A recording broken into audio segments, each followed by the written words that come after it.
Om Sadashiva Samarambam Shankaracharya Rajamam Asmadacharya Paryantam Vande Guru Paramparam Ishvaro Guratmeti Multibeda Vibhagine Vyomabda Vyapta Dehaya Dakshinamurtaye Namaha Tava Vedanta Sedanta Gocharam Tamagocharam Govindam Paramanandam Satguru Pranatoshi Maham Om Om Shanti Shanti Shanti Om Ishwara Namaste.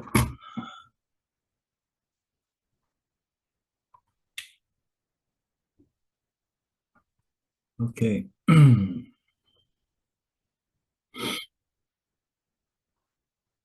Dando continuidade, né, ao capítulo 12, o arquivo versos 13 e 14. Essas são as nossas aulas de domingo, dia 11. É Dia das Mães no Brasil também? É. Então, a nossa aula em homenagem às mães, né? Vamos curtir as mães enquanto ainda elas estão aí, né, estruturando a base de nossas sociedades, a família. No verso 14, nós vimos que, só fazendo um gancho, né? Naturalmente, nós vimos o Krishnaji apresentando a devoção como um elemento fundamental neste processo, né? Depois de que Krishnaji ele apresentou algumas sadhanas, dizendo que o Kama Yoga era o mais elevada, porque é onde a maioria de nós nos encontramos, né?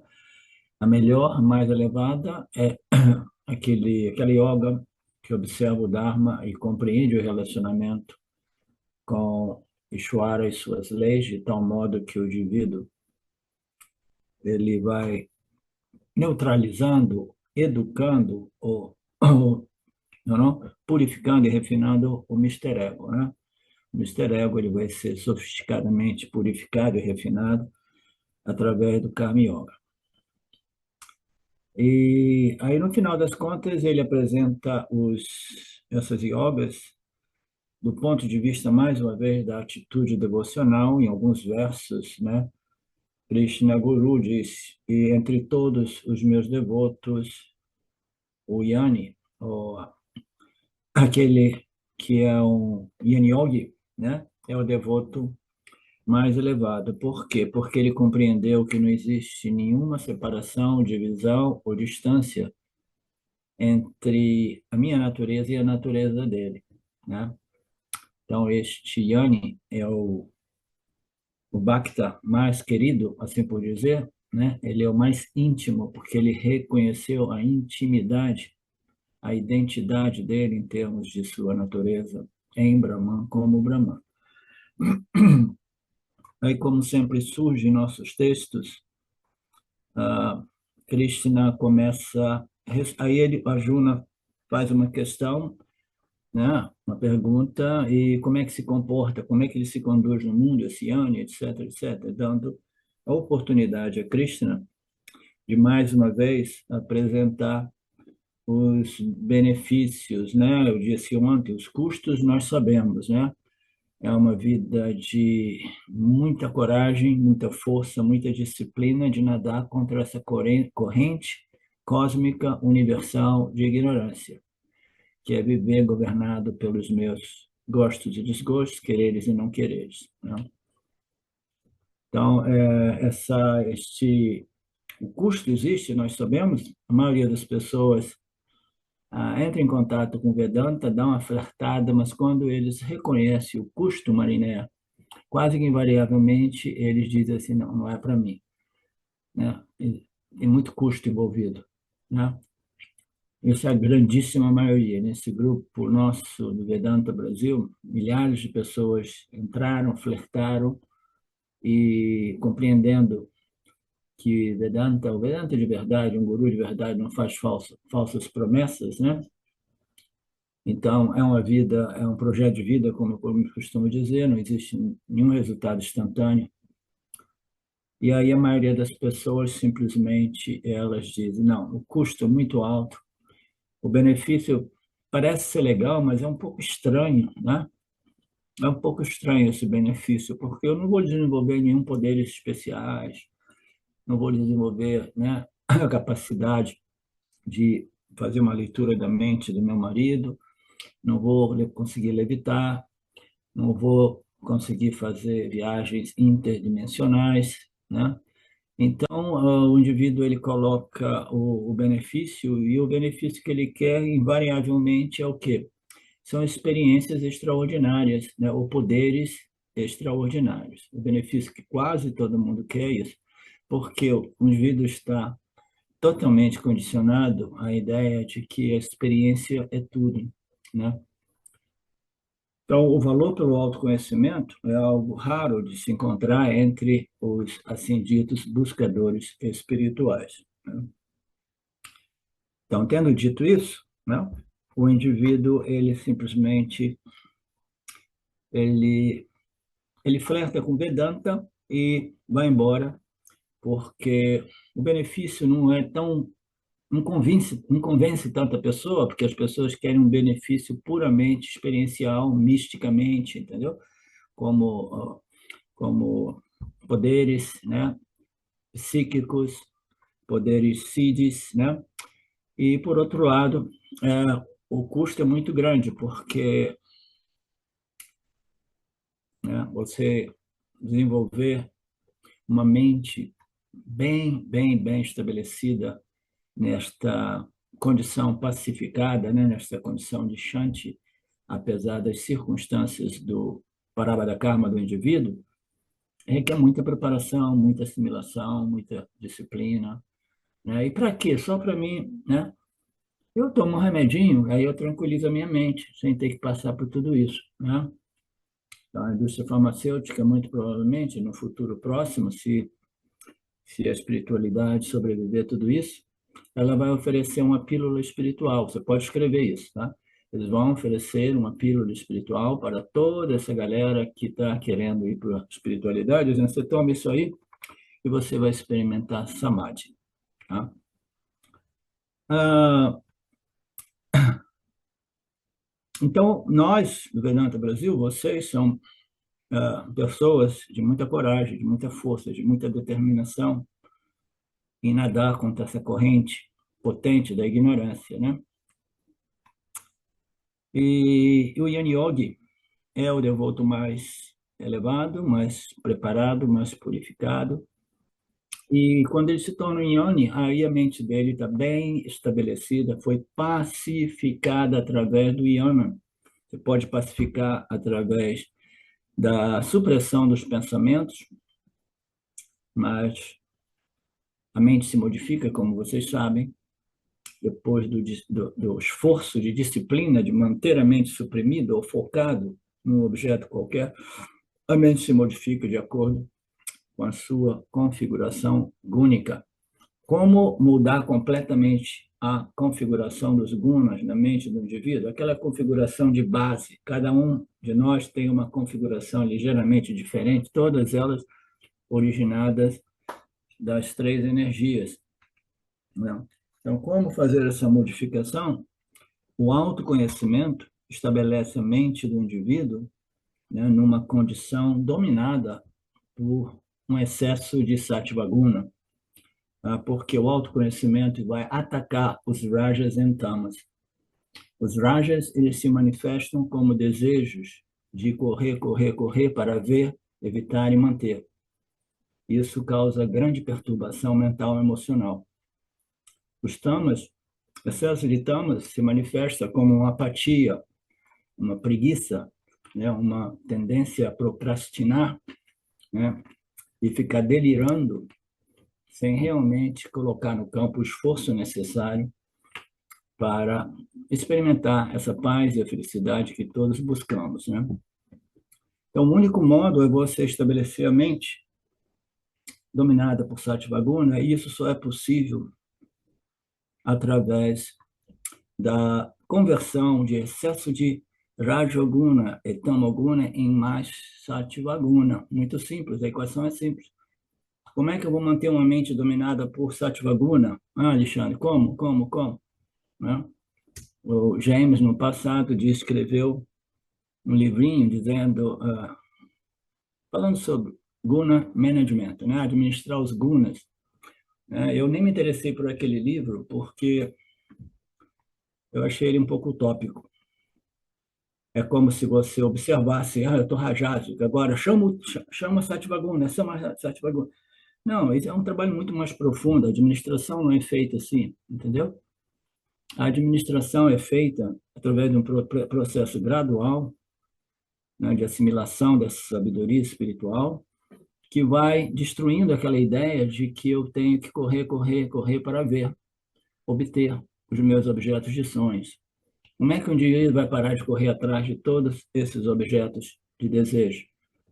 Compreendendo que não é por aí. Essa compreensão ela só ocorre gradualmente e ela se torna muito clara e profunda através de algum tempo de profunda contemplação sob a luz dos ensinamentos do Vedanta. Então, o único modo de estabelecer uma mente satívica é através do autoconhecimento, porque o autoconhecimento ele destrói ou converte os excessos de Rajoguna e Tamoguna em mais Sattvaguna.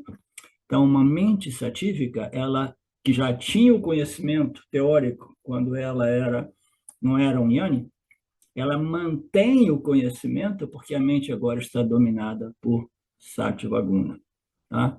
Agora, suponhamos que a gente obtenha o conhecimento, mas minha mente seja ainda muito rajásica ou tendenciosamente preguiçosa, tamásica, né? Eu recebo o conhecimento, mas não mantenho o conhecimento, né? Então, é um processo, né? Para quê? Para que a gente chegue ao Chitta Pranya, o conhecimento firme, né? Yananista, um outro termo, conhecimento firme, sempre presente, uma mente pacificada, uma mente resolvida através do Atmayana, tá? Porque o Atmayana simplesmente dissolveu aquelas ideias fantasiosas de que eu tenho que correr para ver e evitar, como meio de me pacificar. Você entende, Poliana? Entende mesmo? Eu entendo. Eu cheguei atrasado, mas estou pegando. Quem é que não entende esse simples processo que ocorre na mente de todos? Todos nós queremos essa felicidade, né? Mas essas vássanas fundadas na total ignorância da nossa natureza plena, inteira e completa, elas ficam, né, criando todas essas disturbações, esses distúrbios ou perturbações mentais e emocionais. Tudo isso devido à identificação equivocada com o corpo-mente. Essa transferência de identificação só ocorre na medida que a gente compreende a nossa real natureza e com uma mente muito contemplativa, a gente assimila e retém esta convicção de autoconhecimento.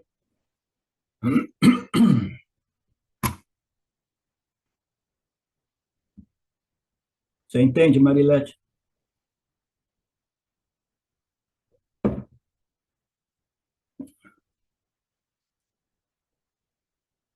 Oi, sim, professor. Estou acompanhando. Legal.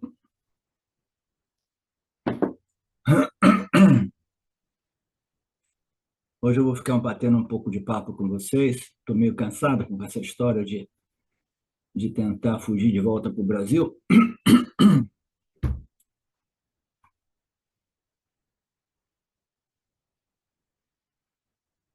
Então, o que ocorre com este, este devoto do mais alto calibre, digamos assim, que é o Yan Yogi, né?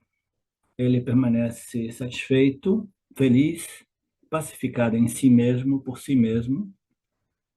Ele simplesmente não dá energia àqueles resíduos de desejos na medida que eles obtêm na mente, que eles aparecem na mente.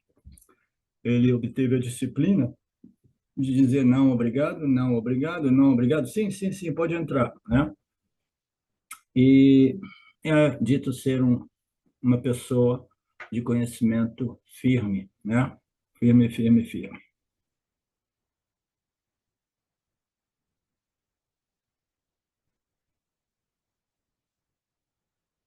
Aí depois o Swami abordou uma possível dúvida de algumas pessoas, mas se eu estiver inteiramente satisfeito comigo mesmo, por mim mesmo, qual é a motivação de eu viver? A motivação é aquela de servir a sociedade, né? Ajudar aqueles que estão sofrendo e que estão querendo encontrar uma saída para o sofrimento do samsara. Não existe nada mais nobre do que uma vida dedicada à propagação desses conhecimentos. Não é assim, Marcelo?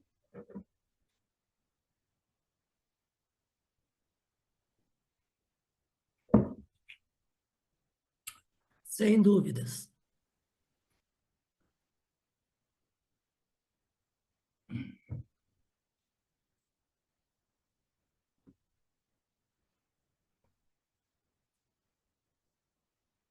E nós vimos que esse Jivatma Paramatma é algo que não é obtido, a identificação, a identidade, a compreensão do Aham Brahmasmi, do Tattvamasi, né? Ele não é algo que envolva espaço, tempo e percurso de viagem, né? Para você chegar ou se fundir, ou se unir a Brahman. Você nunca existiu fora de Brahman. Brahman é a única realidade. Nós somos meras projeções aparentes no âmbito daquilo que é Brahman, nossa real identidade. Não existe distância. Por que não existe distância? Porque eu sou Brahman. Eu ouvi dizer que Brahman é consciência, é existência, é todo pervasivo, é um princípio consciência, né? Como se fosse uma entidade que não experimenta nada, mas ainda assim, né? Ela permite essa sobreposição de Maya, né? Naquilo que é a única realidade, que é a consciência.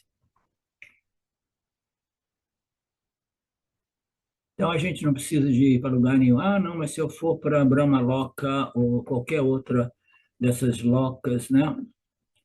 Aí sim eu tenho melhor possibilidade de me fundir, unir com, com Brahman. Não. Se for, desculpem,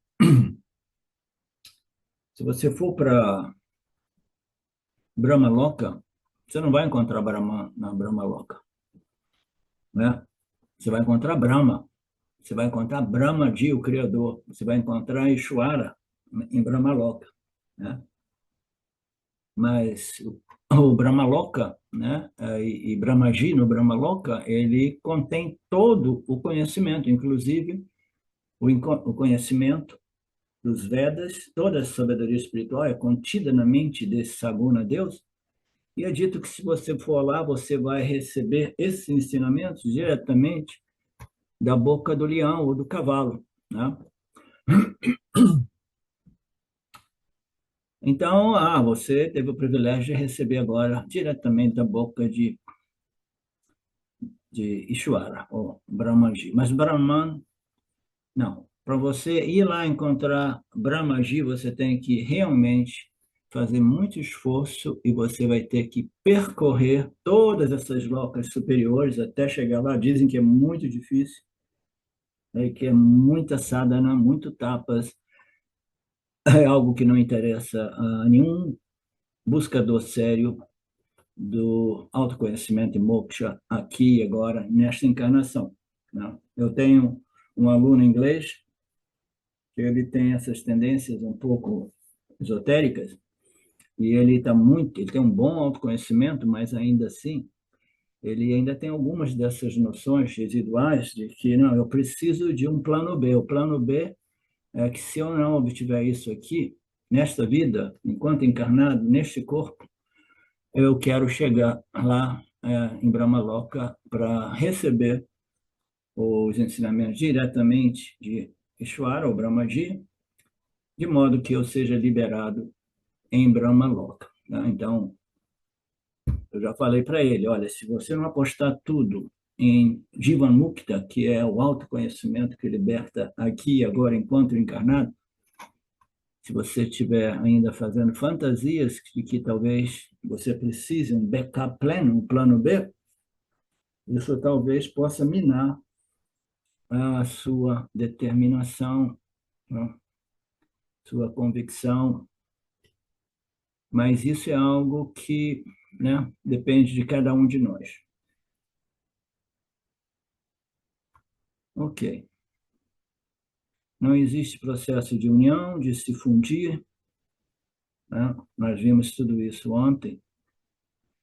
E aí, Jivatma, ele se une a Paramatma através da compreensão de que existe somente um Atma, e este Atma é idêntico para Jivatma, Ishwaratma e Paramatma. Existe somente um Atma, existe somente uma consciência, um ser.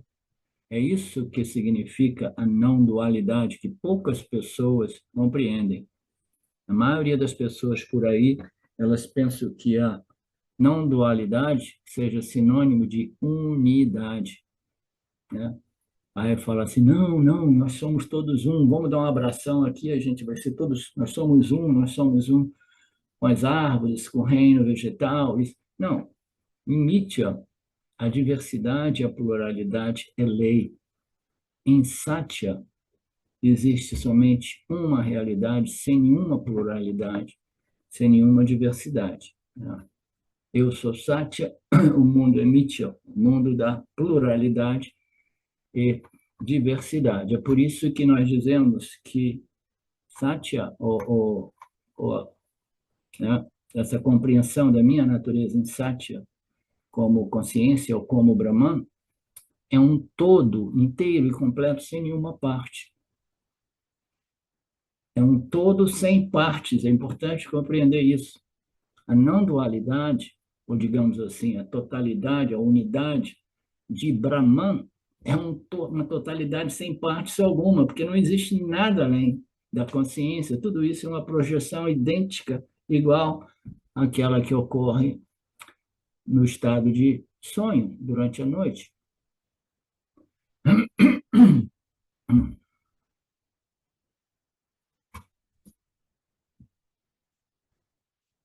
Os poderes milagrosos. E os poderes milagrosos? Quem é que é? Quem é que é? Algum candidato aí? Então, o Swami disse que é uma confusão enorme, as pessoas pensam, eu já toquei nesse assunto, eu contei até histórias, né, que eu vi direto de Papaji. Aí o Swami explica que existem três tipos de pessoas. Pessoas que não têm o autoconhecimento e não têm nenhum poder psíquico, nenhum poder extraordinário, né? Ela não consegue ler a mente dos outros, ela não consegue ver no futuro, ver no passado, ela não tem capacidade nenhuma e ela não tem o autoconhecimento e ela não tem nem mesmo o conceito de que existe o autoconhecimento, a autoinvestigação e autoconhecimento. Então, esse é o samsara, 100% samsara, sansari, né?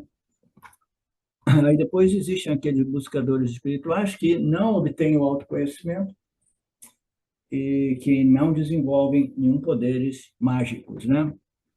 Milagrosos, né? Então, esse é o tipo 4. O tipo 3 é aquele buscador que, no processo de busca, desenvolveu alguns poderes psíquicos, né? Ele começou a olhar para a pessoa e ver o passado da pessoa. Já soube de pessoas assim. Eu li tudo sobre a vida de um cara, né? Krishnamurti, mas não J. Krishnamurti, U.G. Krishnamurti. Ele começou a ter umas epifanias e aí ele olhava para a pessoa, ele via o passado da pessoa inteiro, assim, pá, né? Então, esses poderes podem ocorrer, mas ainda assim eles não são sinônimos de autoconhecimento e libertação. Então, o terceiro tipo de pessoa é que ela tem esses poderes, mas não tem o autoconhecimento. Um outro tipo de pessoa é o quê? É o autoconhecimento sem nenhum poder milagroso, psíquico, ou psíquico, né? Então, é um indivíduo absolutamente ordinário, por isso que o James colocou lá entre as características, né? Features, aspectos, né? do Yanni, ou do autoconhecimento, é que é uma coisa muito ordinária, né? O autoconhecimento é uma coisa muito ordinária, porque a única coisa que muda é o estado mental, emocional da pessoa, tá? Mas, visto de fora, raras são as pessoas que conseguem, têm a sensibilidade de ver que existe uma transformação interior naquela pessoa, tá? Então, o autoconhecimento, ele é muito simples, ele não concede nenhum poder milagroso ao Yanni, né? Mas ele obteve o Atmayana, o conhecimento a respeito de sua real natureza. Então, isso é um ponto importante para a gente compreender. O autoconhecimento não concede nenhuma. O autoconhecimento não é uma experiência mística, não depende de uma experiência mística, depende da assimilação e internalização do autoconhecimento, ok? Este é o Atmayana, não tem nada a ver com experiências místicas ou celestiais ou psíquicas ou siddhis, né? Então, o que é o autoconhecimento? O autoconhecimento é um conhecimento simples e puro, tá? Conhecimento diferente, é diferente, sim, é particular, sim, porque todo campo de conhecimento é a respeito de algo lá fora que não seja eu mesmo, a minha real natureza. Aqui nós estamos fazendo a investigação sobre a luz dos ensinamentos dos Upanishads, e a investigação é o nosso objeto de investigação, objeto de conhecimento, é o que é a natureza do investigador. Então, é um campo de conhecimento único, né? E esta natureza deste investigador não possui nenhuma característica, nenhuma propriedade, nenhuma qualidade ou atributo. Então, você não tem nem por onde começar. Então, a gente está fazendo uma investigação que é um processo de autoconhecimento que ocorre indiretamente através do cancelamento daquelas noções equivocadas de que eu sou o corpo, mente e os sentidos. Então, é um tipo de conhecimento, é feito de conhecimento, o processo é indireto, é simplesmente net, é cancelando todas as noções equivocadas a respeito daquilo que eu sou, né? E aí, quando você finalmente cancela todas as noções equivocadas e internaliza essa compreensão, as suas vasanas ignorantes, que dizem o contrário, que dizem, não, eu sou o corpo-mente, eu tenho os meus quereres e não quereres, e eu vou, sim, correr atrás daquilo que eu quero, e com muita força, né? Então, o indivíduo que obtém este autoconhecimento, ele obteve um conhecimento de si, né? Ah, mas eu já tive tantos conhecimentos, né? Eu estudei 5 faculdades, fiz mestrado, fiz tantos cursos de especialização, né? Eu sou um acadêmico, etc. E ainda assim, eu não vi nenhuma transformação, né? Mas este autoconhecimento, ele é muito simples e ele causa uma profunda transformação, né? Uma profunda transformação, sem a qual este autoconhecimento ele é ainda, né, estabelecido academicamente. Então, este autoconhecimento, que é feito de conhecimento, um conhecimento a respeito de si, este si não tem atributo, qualidade, propriedades e características, mas ainda assim ele é auto-evidente, auto-luminoso, ele brilha como Aham, e o Aham precisa de se redefinir, em vez de Aham, corpo, mente, Asmi, precisa ser Aham, Chaitanya, Asmi. Eu sou a consciência não dual. Então, este autoconhecimento, ele não tem nada a ver com uma experiência, mas o que é o benefício desse autoconhecimento? O custo a gente está vendo, o benefício. O benefício é que, intimamente, invisivelmente aos olhos de quase todos ao meu redor, eu vou estar transformado de tal modo de que eu vou interagir com esse mundo ordinário através de um corpo ordinário, mas minha mente foi purificada e refinada no fogo do Yana. E essa mente refinada no fogo do Yana, ela vai ser uma mente alegre, satisfeita, feliz, radiante, independentemente das circunstâncias do campo. Este é o benefício. Então, o benefício é simplesmente a sua mente vai desfrutar desta sensação de plenitude, de Ananda, que é o terceiro elemento apresentado nas Escrituras. Você é Sati, a única realidade. Você é Chit, né, a consciência universal. E a sua natureza é a felicidade e a plenitude. Tá? Então, voltando aqui, existem aqueles que possuem autoconhecimento. O autoconhecimento é quase que imperceptível aos olhos de 99,999% das pessoas no mundo. Então, a pessoa não pode se mostrar, como a gente diz no Brasil, né? Não tem essa de, não, olha eu aqui, eu sou o grande iluminado. O cara vai dizer assim, então tudo bem, então faz um milagre. Caminha na água, né? Não, ninguém vai saber que você é iluminado. É uma transformação interior. Sua mente vai se tornar uma mente pacificada, alegre, satisfeita, feliz, né? E este é o caso, né, da grandíssima maioria dos raros yanis que existem por aí. Não possuem poderes siddhis. E o outro é um que é muito raro, muitíssimo raro. Esse é o mais raro, né? É que ele possui o Yana, Atma Yana, e ele possui algum poder milagroso, poder siddhis, né? Que daquilo que eu compreendi, Papaji tinha esses poderes porque ele foi um yogi na vida passada e nesta vida ele também, na última vida, ele foi um yogi, né? Ele desenvolveu alguns potenciais mentais. Uma vez ele estava viajando na Índia, aí dentro do ônibus ele teve a visão de um acidente, uma ponte que ia cair. Ele parou o ônibus e disse para todo mundo deixar o ônibus e que não aquela viagem não poderia prosseguir. Aí depois de um tempinho a ponte caiu e acidentes ocorreram lá. Então, por que essas pessoas, algumas dessas pessoas possuem esse poder? Ninguém sabe, só a Ishvara sabe, e não é importante, né? Isso seria o quê? Um bônus. A gente jamais deveria, né, se preocupar em haver esse bônus. O bônus do autoconhecimento, que é feito de conhecimento puro, é o quê?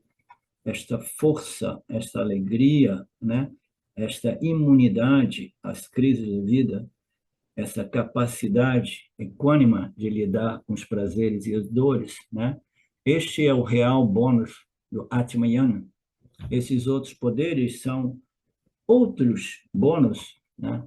Que os yanis reais que desfrutam desses bônus, eles nem gostam de fazer show, eles não gostam de aceitar a atribuição, que esses eventos sejam atribuídos a eles. Ramana Maharaj negava tudo, entendeu? Sempre negou tudo.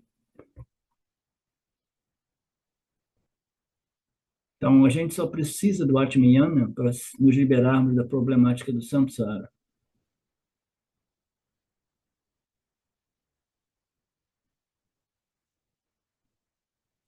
Temos essas 4 categorias de seres humanos no Chandogya Upanishad. No 7º capítulo do Chandogya, Narada diz que eu tenho todos os siddhis. Eu sou capaz de ler a mente das pessoas, saber passado, futuro, né? Entre outras coisas, ler o futuro, saber onde tem água para a gente cavar e achar água numa Índia, né, que sofre de tanta como se diz, seca, né? Mas mesmo que eu tenha todos esses poderes, no Chandogya diz, é verdade, eu tenho todos esses poderes, mas eu conheço as palavras sobre Atmayana, eu entendi tudo intelectualmente sobre o Atmayana, mas eu não consegui internalizar intimamente, portanto, eu não conheço realmente o Atma, né? Eu ouvi grandes pessoas como você, Guruji, que somente aqueles dizerem, né, que somente aqueles que realmente internalizaram o Atmayana, o conhecimento direto, o Parokshayana, são capazes de superar a mente problemática do samsara, superar a dor, a tristeza, a preocupação, né, a depressão, né? E ele diz aqui, portanto, embora eu tenha poderes, eu não conheço o Atma e eu sofro dessa tristeza tão comum à experiência humana. Por favor, ele se volta, né, ao Guruji, né, dizendo, me conduza através do oceano da tristeza, o oceano do samsara, para o outro lado, onde não existe mais essa problemática do samsara, onde não existe mais a tristeza. Então, uma pessoa, mesmo que seja um siddha, se não estiver bem estabelecido no autoconhecimento, né, ele ainda assim vai experimentar um certo grau de limitação e tristeza.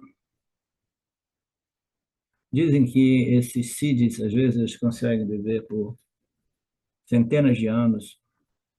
Deve ser realmente algo muito entediante, né? Viver 500 anos sem conhecer a sua própria natureza, né?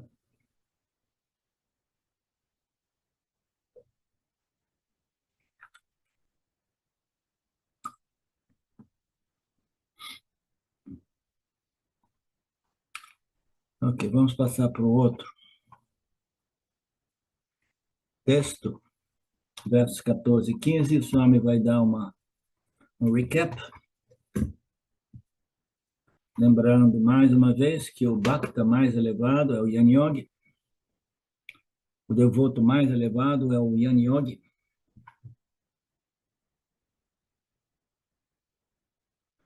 Este Bhakti Yoga, né, entre aspas, mais elevado, não é nada além do que o Jnana Yoga.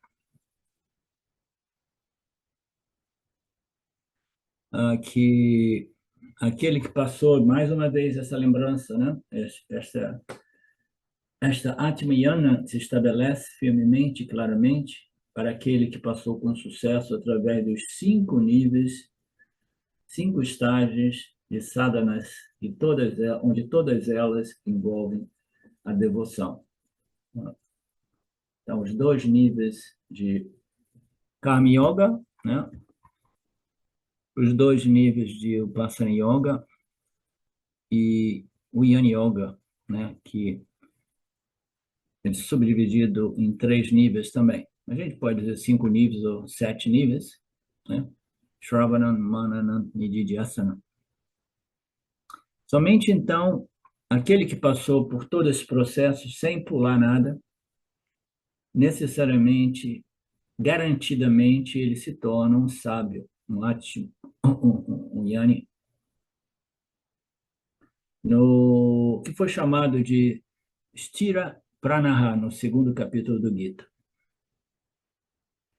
Também aqui e ali nós chamamos de Para-Bhakta. Recentemente apareceu o Bhakta absoluto, o Bhakta mais elevado, o devoto mais elevado, porque Stira Pranyaha significa aquele com a sabedoria firme e sempre presente, aquele que possui o Jnanista, né? O Jnana, conhecimento firme, presente, sólido, jamais sujeito ao esquecimento. Quais são as características desse Chitta Pranaya? É este o tópico do finalzinho deste capítulo 12, né? 13, que é um verso muito bonito, né? E agora nós entramos no 14. No 13 ele dizia que este Yanni, ele simplesmente ele não dá nenhuma atenção a nenhum desejo que apareça na mente. Ele diz, ele sempre satisfeito, eu sou Purna, Brahmanis Purna, o infinito ilimitado, a minha natureza também é Purna, infinita e ilimitada, porque não existe separação ou divisão entre o Atma refletido neste corpo-mente, o assim dito Jiva Atma, ou consciência humana, e Paramatma, ou consciência universal, não dual. Porque o infinito sempre inclui tudo, abrange tudo, abraça tudo. O ilimitado, ele é limitado e ele abraça aquelas projeções limitadas, né, projetadas no seu próprio âmbito, no âmbito da sua própria existência. Portanto, eu sou Purna Brahman. Purna significa o quê? Nós sabemos, né? Satyam, Anandam, Anantam é a bem-aventurança, é o Ananda, né? É a sensação de paz e satisfação na qual nada está realmente faltando. Quando eu descubro o fato de que eu sou Purna, sou infinito e pleno, eu relaxo, né? Eu não sinto falta de nada. Eu não sofro do problema de inadequação, porque eu compreendi que, mesmo que algum resíduo de sentimento de inadequação venha à superfície, ele é neutralizado através desse conhecimento firme, que vai dizer, esta inadequação é um resíduo de ignorância que emergiu, né, na minha mente consciente para ser fulminado na luz do meu autoconhecimento, né? Então, que venha à tona os resíduos de ignorância, esse é um outro ponto importante. Que venha à superfície os resíduos de ignorância, de modo que eu possa fazer o meu nididhyasana, que é aplicar o autoconhecimento nesses resíduos depositados na mente causal, que surge na mente sutil, e eu digo assim, não, você não tem mais espaço aqui.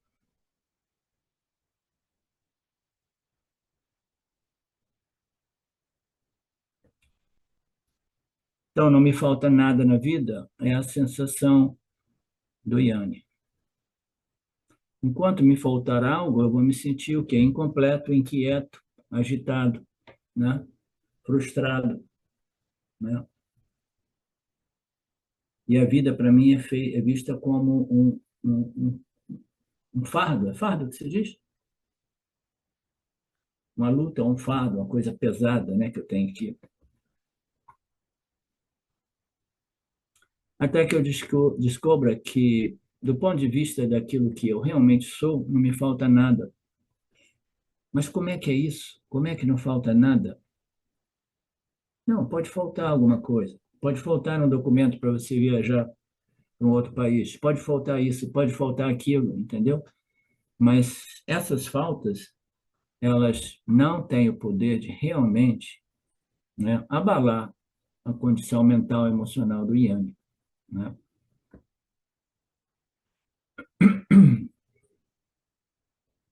É aquele que é satisfeito consigo mesmo, por si mesmo, nós vimos. Isso também foi dito no capítulo 2. Se Deus, de repente, aparece na minha vida e pergunta... Nós vimos isso ontem, Marcelo, não, é porque ele está repetindo um pouco os conceitos, né? Se Deus aparece na minha vida e pergunta o que que você tem, o que está faltando na sua vida, aí a lista é grande, né? Primeiro na lista é o quê? Mais dinheiro, né? Aí depois de mais dinheiro, mais isso, mais isso, mais isso, mais isso, mais isso. Então, a gente vai sentir uma carência econômica, a gente vai dizer, não, eu preciso de um pouco mais de inteligência, né? Eu preciso de um corpo físico mais jovem, né? Eu preciso de dinheiro para fazer uma cirurgia plástica, eu preciso de dinheiro para fazer implante de cabelo, eu não gosto do meu nariz, eu vou querer fazer uma cirurgia para arrumar o meu nariz. Então, a gente vai sentir essas carências, esses sentimentos de inadequação e falta em todos os níveis, começando do nível físico, passa pelo nível energético também, né? Não, eu estou precisando de fazer alguma coisa porque eu estou sem energia, né? No nível mental, no nível intelectual, no nível emocional, eu vou sempre colocar tudo isso na minha lista daquilo que eu quero ainda, né? O que está faltando na minha vida? Então, a carência, de modo sentido, a gente pode condensá-la em tripla, né? São os três corpos. O senso de limitação ou carência a nível físico, né? Corporal. É por isso que a cirurgia plástica está ganhando sempre mais mercado, né? Prosperando, né? Por causa desse sentimento de falta e de inadequação inerente às mentes humanas. E aí a publicidade está ali, né? Na internet, bombardeando todo mundo. Se você não fizer isso, você vai se tornar ainda mais inadequado, né? Se você não obtiver isso, você vai ficar para trás. Então, existe também a carência emocional. Ninguém me ama, ninguém me quer. Não tinha uma canção assim: ninguém me ama, ninguém me quer. Lararara, lararara. Então, imagine uma pessoa que fica velha com essa carência emocional, é a coisa mais chata que existe no mundo. Uma pessoa que envelheceu sem assimilar as lições de vida e permanece velha lá, reclamando o tempo todo que ninguém tem tempo para escutar aquelas histórias antigas que você já ouviu dezenas de vezes, centenas de vezes, porque a pessoa ela fica que nem um disco arranhado, repetindo a mesma história, né? Então, imagina, né? Por isso que eu costumo dizer que envelhecer, para a gente envelhecer, né? Aceitar o envelhecimento, que é o medo de quase todo mundo, né? A gente precisa de muita sabedoria e muita maturidade. Sabedoria e maturidade para quê? Para permanecer satisfeito em si e por si mesmo, sabendo que ninguém vai ficar interessado nas suas histórias. São histórias passadas, antiquadas, a sua mente é lenta, ela não lembra, ela repete, né? Existem histórias no mundo do Netflix e outras plataformas que criam histórias muito interessantes, profissionalmente desenhadas, né? E as pessoas, na velhice, elas pegam aquelas memórias do fundo do baú, né? E ficam cuspindo aquilo no ouvido dos mais jovens. Eu lembro minha avó que morreu com 97, eu sempre me evitava de ir lá, porque quando ela me pegava, aí sempre reclamando isso e aquilo, contando história, delirando. Então, estejam atentos, a velhice chega para todos, e a sabedoria, um outro bônus do autoconhecimento, mesmo que ele não frutifique totalmente como Atmiyana, como conhecimento direto, que ele nos conceda um bônus chamado de maturidade emocional, psicológica, para permanecer em paz, né? Apesar de ninguém querer saber de ouvir as suas histórias.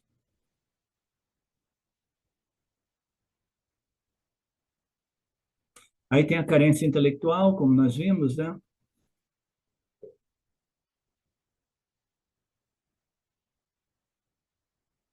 Eu tenho que fazer uma pausa, a gente para por aqui. Om Purnamada Purnamidam Purnamudachyate Purnasya Purnamadaya Purnamevavashishate Om Shanti Shanti Shanti Om Namaste.